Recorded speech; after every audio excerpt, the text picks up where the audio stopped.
Hi, everyone, and welcome to this week's episode of Book Bites.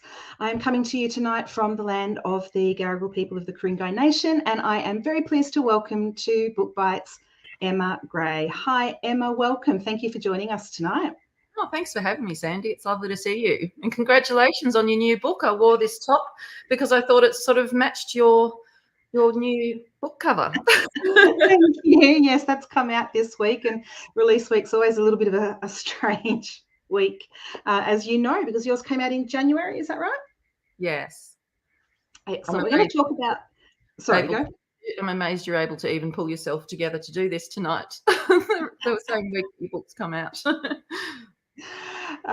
Dear. No, I love doing book bites because I get to talk about books with authors. So that's fantastic. Before we jump into today's episode, which is about the fine line between fiction and memoir, I just want to pop up the details of the giveaway because otherwise I will forget to do it.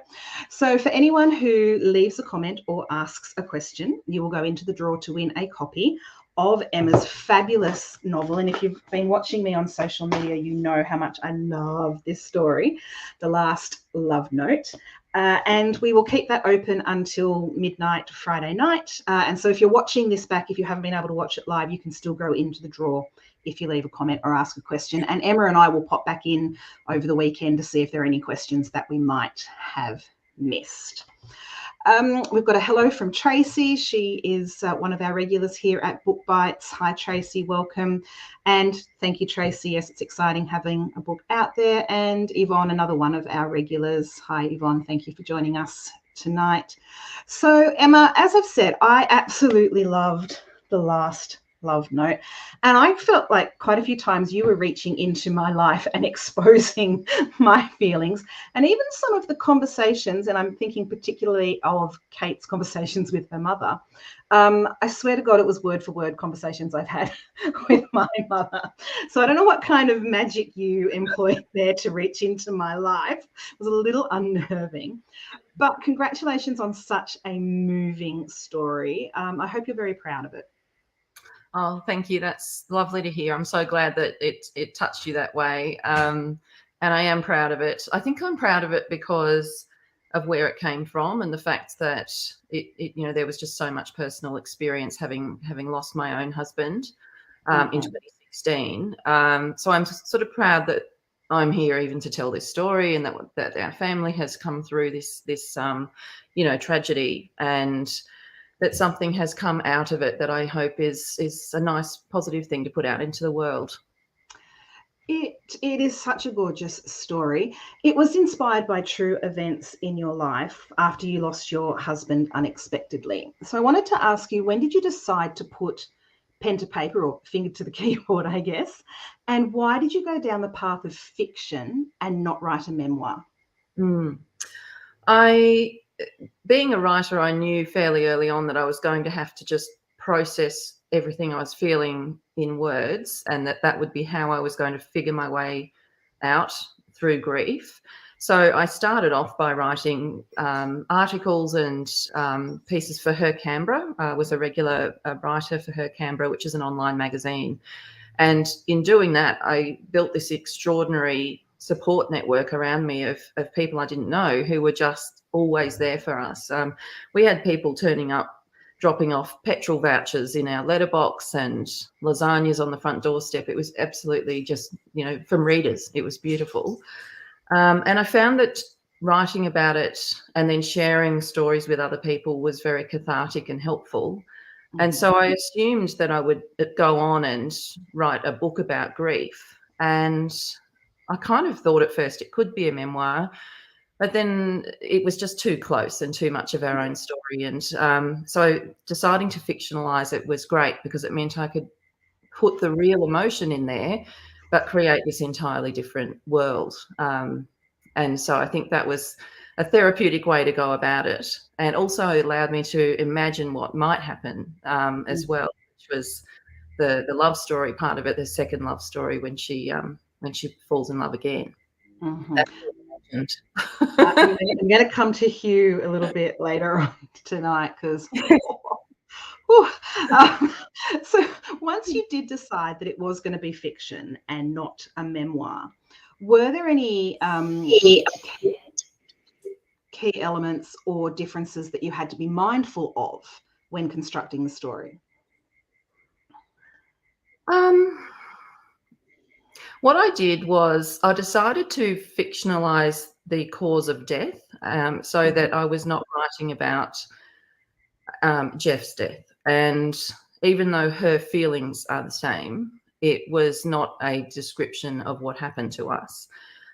Jeff actually died suddenly of a heart attack. So that was one decision I made. But I'd also met a lot of other young widows and widowed people, and I wanted to make sure that I wasn't telling their stories either, because that would have felt a bit too close as well. So I found a cause of death in the book that wasn't to do with any of those people, but it is something that we have in our family. And I don't know if it's even a spoiler to talk about it, but it is still from personal experience, just not from that particular part of our lives. So I guess that was the main one.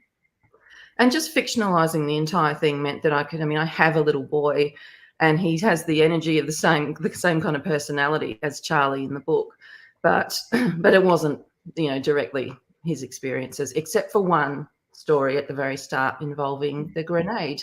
No, that's not true. That did happen.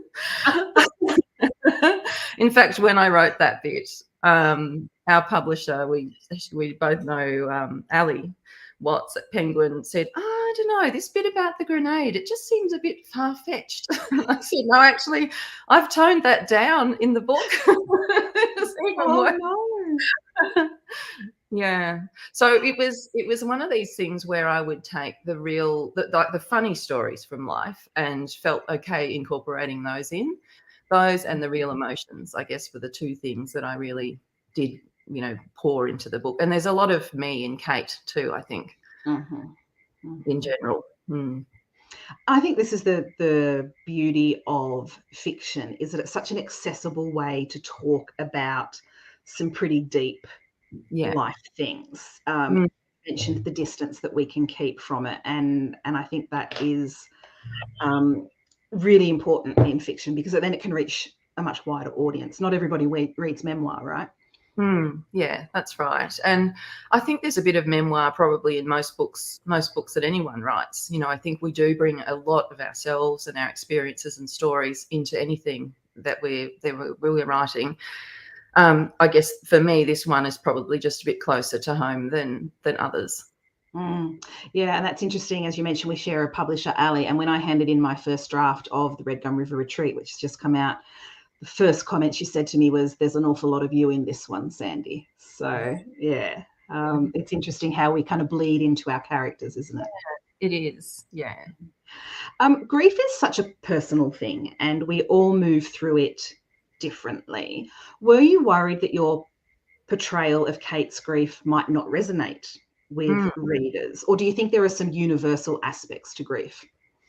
I'm sure there are some universal aspects, but it did concern me that, when you put a book out, you're already worried about criticism of the book itself. And I guess I had this extra little fear that Kate, and therefore the parts of her that are me, might be judged in some way for the way she was grieving. In her case, I was sort of worried about her choice to move forward in her life, and the fact that she meets somebody else. And I thought, will that be judged? And that's not even where I am, but I was still worried about it. And so, yes, I think so. But there are definitely elements of grief that I think everybody tends to share.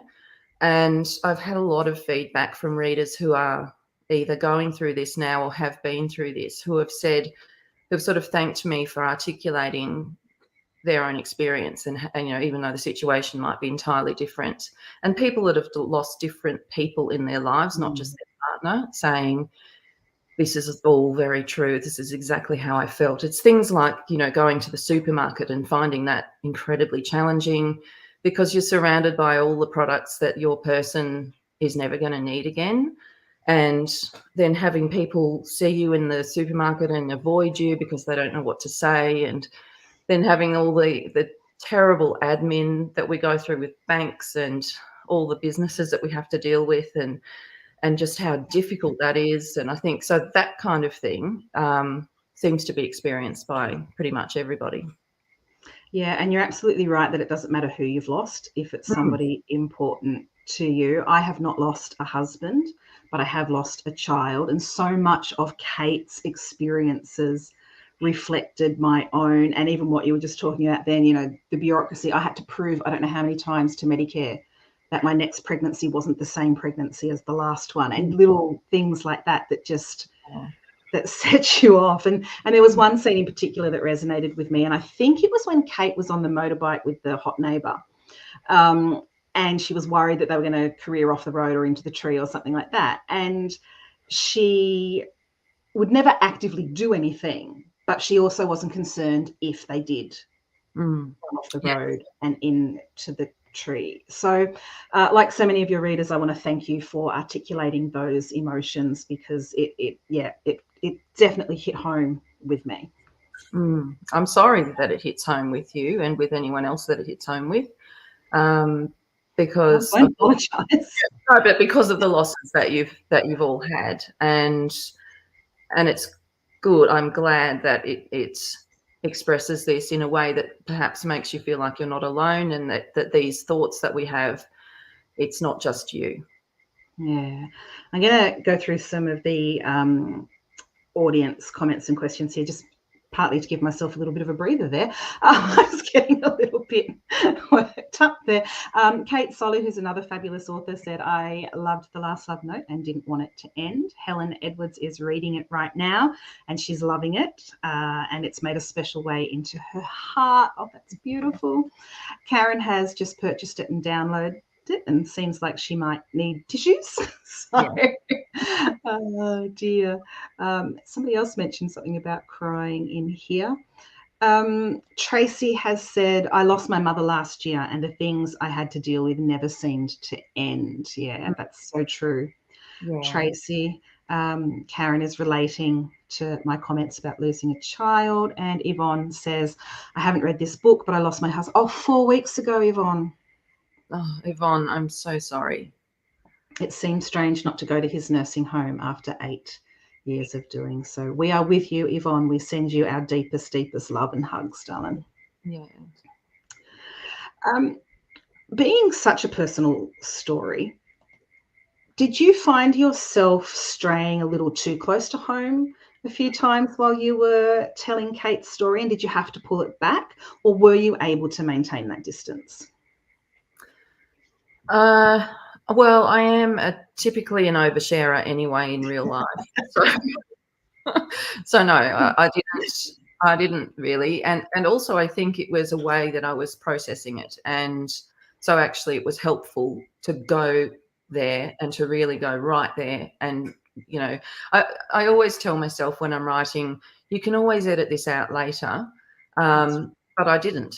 I probably went even further towards it, if anything, in further drafts, because I think if you're going to do something like this and tell a story like this, then there's no point doing it half-heartedly. And it is those scenes that are really like the ones we just discussed that are going to really resonate with people, I think, and be helpful, which is the other thing that I was hoping the book might do, you know, help to open this conversation about grief. I mean, the fact that Yvonne has been able to come onto this call at all at 4 weeks after losing your husband, I think that is incredible. And it may seem sort of to others who haven't been there, sort of an incredible thing to be able to do this early on. But I remember just craving hearing other people's stories and talking to people who are further down this path than me. And for me, it's now nearly 7 years ago. And I just wanted to know, will I be okay? Are they okay? You know, will life go on in some way? So I think it can be helpful as well. But my heart just goes out to you, Yvonne. Such early days. And you and I were chatting before we went live about how, as a society, we don't necessarily deal with grief particularly well. So I think it's fabulous that we can feel that this is a safe space for Yvonne to come on and share her story with us, and to know that, you know, we've got each other's back, because we don't tend to deal with it very well, do we? No, we're terrified of it. Of course we're terrified of it, because it is terrifying. But this is something that every single one of us will face many times in our lives. And the only way for us to escape grief is to never love. And I don't think there's any of us who don't love people, people around us. So we're all going to face loss. And the pity in our society is that we do face it and we haven't spoken about it, and we don't make death a part of life in our culture, unlike a lot of other cultures around the world. And so then it comes as this extraordinary shock, and it's almost like a secret that you keep, that people keep until they all join the club, and suddenly you find that you know, there's this whole lot of people out here who've been through this and are going through this, or will go through it. So I think talking about it is just crucial and helpful, and hopefully that will continue to happen and continue to change. Absolutely. Kate has left a comment that she had a lovely cathartic cry at one scene set in the shower, and it felt so good to let those emotions out. That's, I want to say that's fabulous, Kate. It's not fabulous that you needed to let it out, but it's fabulous that you could. Yeah, it is. I've had several people say they just had a headache for a couple of days after reading the book, just from all the crying. And somebody kept getting questioned about whether she was sick because her voice was hoarse from. And I mean, we call it a good cry, don't we? Because it is good for us to cry. I mean, ironically, I remember watching P.S. I Love You, the movie, years ago, and Jeff, and I remember getting so upset that I had to have a box of tissues in my lap that I was just like using. And Jeff came in and said, "Turn it off. Don't it's this upsetting." And I just thought, he just doesn't get it. And this is before I knew that I was watching a movie that was actually going to be becoming very personal in the future for me. You know, and the same thing happened to me when Patrick died on Offspring. I was a complete wreck over that, and he didn't understand that either. But it's that concept of a good cry, and I think we all need it every so often. My go-to movie when I know I need to have a cry and I can't let it out is Me Before You. Oh, yes. Based on the book by Jojo Moyes. If I need to cry, I pop that on. Yeah, that's a trick every time. Now, we've talked a fair bit about crying here, but there's also a really fun side to the novel, because it is actually a rom-com. And I really loved the humor that you infused throughout the story, and I lost count of the number of times that I was literally laughing out loud during this. Thankfully, most of the time I was at home when that was happening, because it would have been really embarrassing if I was on public transport. How important was you to make this a rom-com and not a drama or a saga? Well, I just love rom-coms, and always have, and I think there is a lot of humor in death and grief. I mean, you go to a funeral and straight afterwards, maybe, you know, gather together at a wake or a lunch or something, and there's a lot of laughter in the room because we're thinking of all the positive and funny stories that have, you know, associated with the person. And I think that I was really keen on there being the light and the shade in this book. I wanted there to be a lot of hope as well, and a lot of romance. So it sort of is a book that has all those emotions all through it. But I guess one of the things people keep saying is that it's on the same page. It's that they're crying and laughing on the same page sometimes. And I don't know, I just think that's just how life is. It is, and we may have already answered Kate's question here. How did you balance that rom-com vibe with the insights on grief? She says that you treat the reader so kindly, even though it goes to dark places.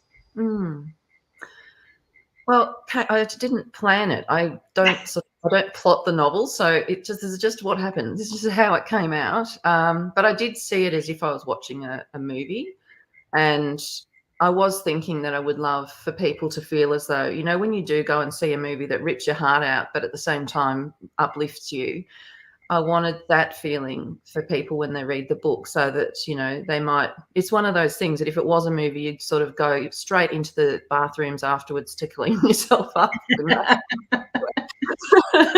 crying. So I think, but crying, but also laughing and hopeful and feeling as though you've reaffirmed your commitment to life and love.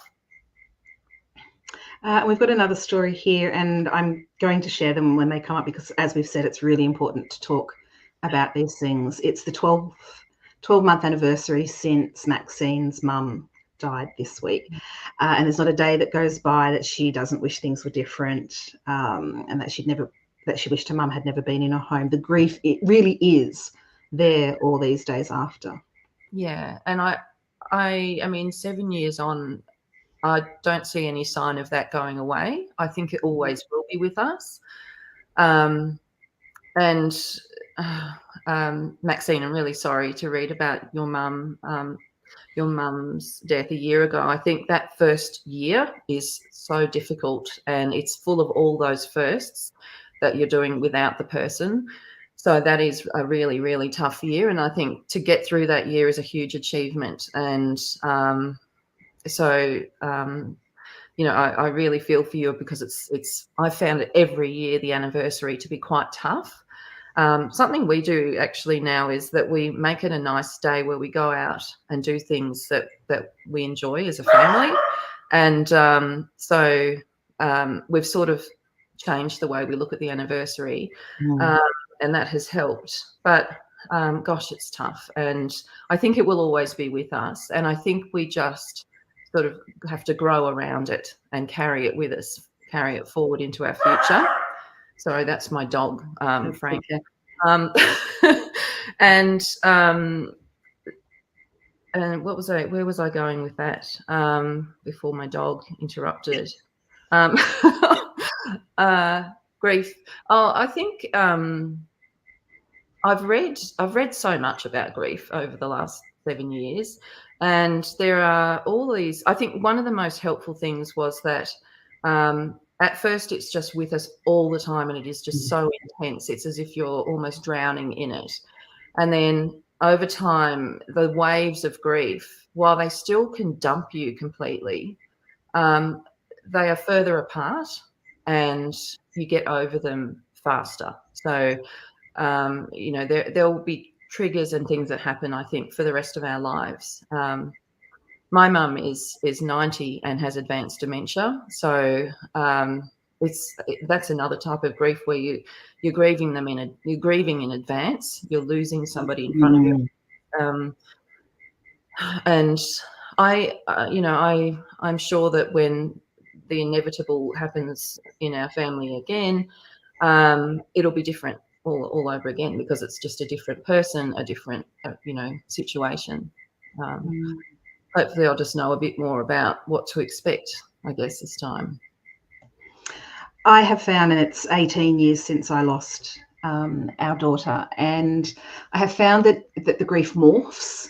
Yeah. That you sit with it differently. It's still there, obviously. That's something like that never leaves you, but as you said, you grow around it, and it's just sort of quietly tucked away there as part of who you are. That's how I find it now. Yes, it's certainly that. I mean, it might be a cliche, but time heals, I think, is a cliche that is true. That you know, sometimes you've just got to wait for the time to pass. We want to rush through grief sometimes because it just feels so awful, and people around us hope that we'll get over it, or because it's really very uncomfortable for everyone. You just can't rush it. It's just what it is. Sorry, I'm just looking through the comments. We've got so many comments coming in. I'm so glad that we are connecting with these people. Kim Smith lost her dad 5 months ago, and then her cat just 2 weeks ago. I think the grief with my cat has been so much harder coming so soon. Yeah, double whammy, Kim. That absolutely makes it harder. We lost our dog last year, the dog that Jeff bought for me on a whim. Actually, that story is true That's as well. that's in the book. I was going to say that's in the book. And that crushed me. In fact, I talk about that exact thing, about the fact that I thought that, if I've lost my husband, surely losing a pet isn't going to knock me in the same way. And I was surprised by the intensity of my. I was bereft, and we were all a wreck. And it was partly the connection and the memories that you've got with the people and the animal. But also, I think that our pets get us through so much of these horrible things that we face in life. They are our comfort. Yeah. Karen attended her father-in-law's funeral last week. Lots of tears at the church, but the wake was a place to catch up and laugh with people, feeling the love. And we were talking about that. Yeah, it's absolutely right. It's such a dichotomy, isn't it? You're such sadness mixed with such happiness. Kylie lost her nan 3 years ago, and the pain never goes away. And here we are again. I take comfort in the memories and the good times that we shared together. And Leanne says it's been years since her dad died. She prefers to think of him on his birthday and celebrate it instead of the anniversary of the death. Yeah, that's good. Helen is also sharing her story with us. She lost her mum 4 years ago and her dad just last August. I thought I'd be a bit stronger, but it's been harder. I feel like an orphan now. And it doesn't matter how old we get, does it? No. When we lose our parents, it's, we still feel like the orphan. Grief comes in waves. Yeah, waves is a really good description, I find. Some are dumpers, as you mentioned, and some are gentle. Much love to you. Helen and Kim, her dad also had dementia and slipping away for years. It's quite a confusing grief. That's an interesting way to put it, isn't it? A confusing grief. It is, because they're here, but they're not as well. And you're everyone around has still got all the memories, but it's we had mum and dad here on Christmas Day, and Mum hasn't really known who we were for a long time. And she suddenly saw me across the room and called me by name. And it was the best Christmas present I have ever received. Just this unexpected moment of lucidity that people have when they have dementia. But such a heartbreaking thing to watch. Just awful. Yeah, very, very tough.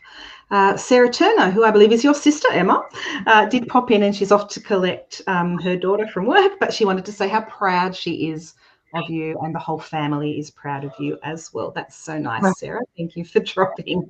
That's so lovely. And I'll tell you what, Sarah, I've been saying to people lately, make sure you care for, how when somebody has a tragedy happen in their family and you don't know what to do to help. One of the things that I think we can do is to care for the carers, because there's always, hopefully everybody has a person who, and in my case it was Sarah, who was just this right-hand person through it all. And it was so tough on her because she was grieving as well. And she was in shock. We were all in shock. And so I think to have somebody then said, I'm making, dinner for Sarah, and I just thought, thank goodness, it was this relief that somebody's looking after her when she's looking after us. And so I think that's a good tip for anybody who's wondering what they can do to support somebody. Michelle's got a question for you about the writing process. What was the writing process like for you, realising the grief that was your reality? Well, I think one thing that I noticed was that it took me about 3 years to write the book, because I wrote the first draft and then I realised I'm still learning about grief. Things are now happening still, several years. Different. Yeah, and that I've now included in the book that wouldn't have been in there if I'd sort of written it early on. So I think I needed to get to a certain point to even start writing. And that would have been about probably 3 years after Jeff died. And then, of course, I had to go back and be remembering what had happened. And one thing that helped me was that I'd been really open about all of this on Facebook with my friends. And we had I feel like that had really helped me through the whole process. So I still had all of those posts. So I was able to remember a lot of the things that had happened and a lot of my emotions at the time. And I had this real sense of wanting to address all these different aspects. So, the supermarket thing and Mhm. the first time that she really falls apart, that feeling on the motorbike when she sort of didn't care one way or the other what happened to her, all of that. And it was almost like I was moving through the processing of grief while I was writing the book. So it was probably really a very therapeutic thing for me to be doing. Even Mhm. though it was also tough, and I did have to put it away for several months at one point. I just couldn't sort of look at it. So yeah, it was a mixed experience probably. Mm. Going back to an earlier comment that Kate left when we were talking about the movies that we, watch when we want to cry, and she said her husband caught her crying once while reading, and he was like, "Why are you reading it then?" And she said it's because it was a wonderful story, and that was the Kookaburra Creek Cafe, which was my debut, and that is the story where I explore the loss of a child. So Yeah. thank you for that, Kate. Yeah. All right, I got to scroll back. We've got so many comments coming through. It's beautiful. Kate says she loves that tip, care for the carer. Again, I think that's something we don't do very well. Helen has said that she loves the mix of the different timelines in the book. And you do go, and not in a linear way at all, from Kate in the present to moments in the past that she shared with her husband, or the post his passing moments. Yeah, you did it really well. It was a beautiful way to construct the story. Was that always part of the plan? No. Well, I just don't have any plans, which can be a bit of a problem sometimes. But I actually have this little team of people who I send my really first drafts to very early on, and I completely trust them. And their job is not to give me criticism or, that's for later. I do need that later on. Their job is to keep me going until I finish the story. And I sent it to a particular friend, Kat, who got up to that certain point and she said, "Oh, right. And now you're going to jump back and we'll go to that scene in the past." And then I hadn't thought of doing that. And so it was really her idea the first time it happened. And it just gave me this opportunity then to explore the relationship with her husband in a lot more depth, because we Mhm. were there rather than just remembering it. Mm. Yeah. Now we've sort of danced around the fact that in the book Kate does have a love story as well as the grieving story that she has, and I'm I know that you haven't found your Hugh yet. Hugh is the character in the book. And for people who haven't read the last Love Note yet, you're seriously going to want to marry Hugh. I want to marry Hugh. I wanted to marry him the second he turned up on the page. Like the first line about him, I was sold hook, line, and sinker on gorgeous, gorgeous Hugh. Where did he come from? Well, I like to think that whole storyline is just aspirational. And Oh, he's somewhere out there for you, I'm sure. hello, Hugh, if you're listening. No. Um, it's funny actually, because somebody said to me, obviously this question comes up a lot. Is there somebody else? Has this happened? And there's a part of me that just wants to go, "Ugh, who could be bothered?" And then it's not very on brand for having just written this love story. Yeah, rom-com. Yeah, who can be bothered? Yeah. I'm sure if somebody like you turned up, then I would change my tune very quickly. I'd leave my husband for Hugh. I mean, come on. Well, this is the other problem, is that I have got this wonderful husband, and now I've created this amazing man, and I just defy any human man to measure up to either of them. It's a bit of a tall order. But there is this incredible hope, and I do have a lot of widowed friends who've repartnered, and I just think it's the most beautiful thing when it happens. It's very special because it is such a risk, and you know what you're risking. You are putting yourself in harm's way, basically, by falling in love, because there's a risk that that could happen again. And that is terrifying, because you've barely survived it the first time around. And so they would have to be extraordinarily special to warrant that risk, I think.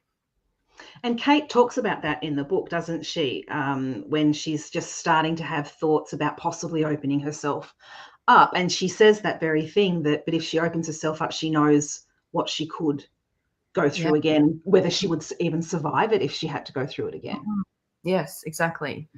And I think that while that is genuinely how it feels to me, and what I would worry about, at the same time, life is short, and if there's an opportunity for happiness, I think we should grasp onto it. And I just think that it's worth the risk. I'm assuming it's worth the risk, and I think it would be. Well, I've seen it play out in other people's lives. It's this beautiful second chance love story, and I think those sorts of stories we love in books. I think most people have had heartbreak of some description in the past, whether it's through marriage breakups or relationship, failings or whatever. So I think we understand that there's this sort of second chance temptation and risk.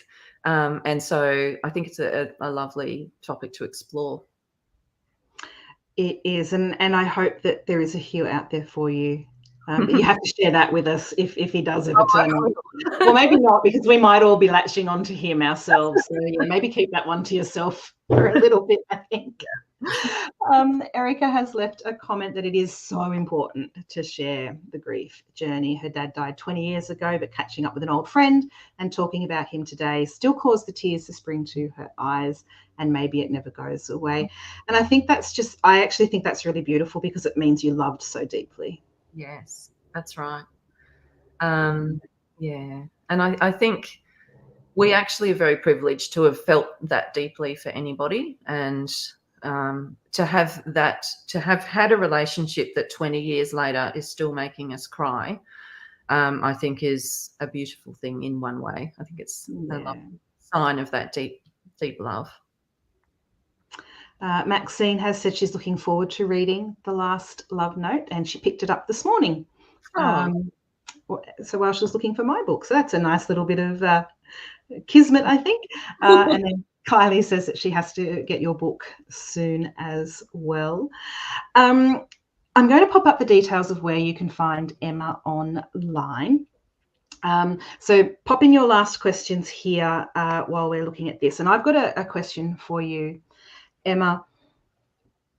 When you knew that this book was going to be published, how did you feel about knowing that you were going to have to talk about your experience with grief, like we have done tonight, again and again and again, every time you speak at a library or at an author talk or in a podcast or a moment like this? Were you worried about that, knowing that you were going to open yourself up to this, the constant questions and talking about it? Yeah, I was, and I still am a little bit. And I think I need to, I've been looking for ways to put in some boundaries and just to be able to really switch off, because it's obviously very, very personal. And then, just like has happened tonight, people then share their stories too. And that's emotionally full for all of us. And I think so important. And it's the reason I wanted to share the story and write the book, and do it in such an accessible way so that we would have these conversations. But I think it's important for any of us who are sharing our stories to just take care of ourselves and to find ways of switching off. And for me, that's photography. I absolutely love photography. So I will if I feel that I'm getting too exhausted by it all, then I will just go out into the bush with my camera and take photos, and that seems to do the trick. So I think it's important that we all find an activity that we get lost in that can help us when we're managing these really big emotions. Speaking of which, there's a comment here from Kate that she, reading the book, reignited her joy of aurora hunting, and that comes through in the novel, and this relates to the photography that you just mentioned. Is this what you photograph as well, or? Yeah, and Kate and I have had, I think if it's the same Kate, have had this extraordinary conversations about this. I didn't realise till recently we can capture the aurora from close to where I live. In fact, I got it from just down the road from my house, you know, half a kilometre away at night. Not like Kate can get it in Tasmania, just beautiful, beautiful pic photos. But it was so extraordinarily exciting for me that Kate started going out taking photos, doing something she'd loved years ago because of reading this book. It was just this unexpected consequence of writing it. And so that to me was just one of the most thrilling things that's happened since the launch. I loved it. Oh, that's fabulous. And it's so important, isn't it, to, I think, as we move through, particularly as women, you know, we move through marriage and motherhood, and we get to a certain point in our life, we sometimes forget those things that brought us joy when we were younger. And I am actually on that journey now, trying to rediscover those things that, you know, that brought me joy then, because they're going to bring me joy now as well. That's it. And I think that there's such a risk that we lose ourselves. And I think when something like this happens and you experience loss, you do realise just how short life is. And the other thing I've realised is that we can't put all our happiness in the hands of another person. We have to be able to be self-sufficient when it comes to our own fulfilment and happiness. And so I think it's just so vital for us to each find something that that lights us up. I saw a little video today by this guy that loves trains, and the enthusiasm that he has for trains is the most infectious thing I've seen. I don't have a thing about trains, but I loved watching how much he loved them. So it's just about we just have to search until we find that thing for each of us. And Kate said, yeah, that's exactly it, that she'd forgotten the joy, and it's been re-sparked. So that's beautiful. Kim Smith has said that self-fulfillment is so important, and it's something that I think we forget. Oh, and Kate has seen your train guy. She loves that guy.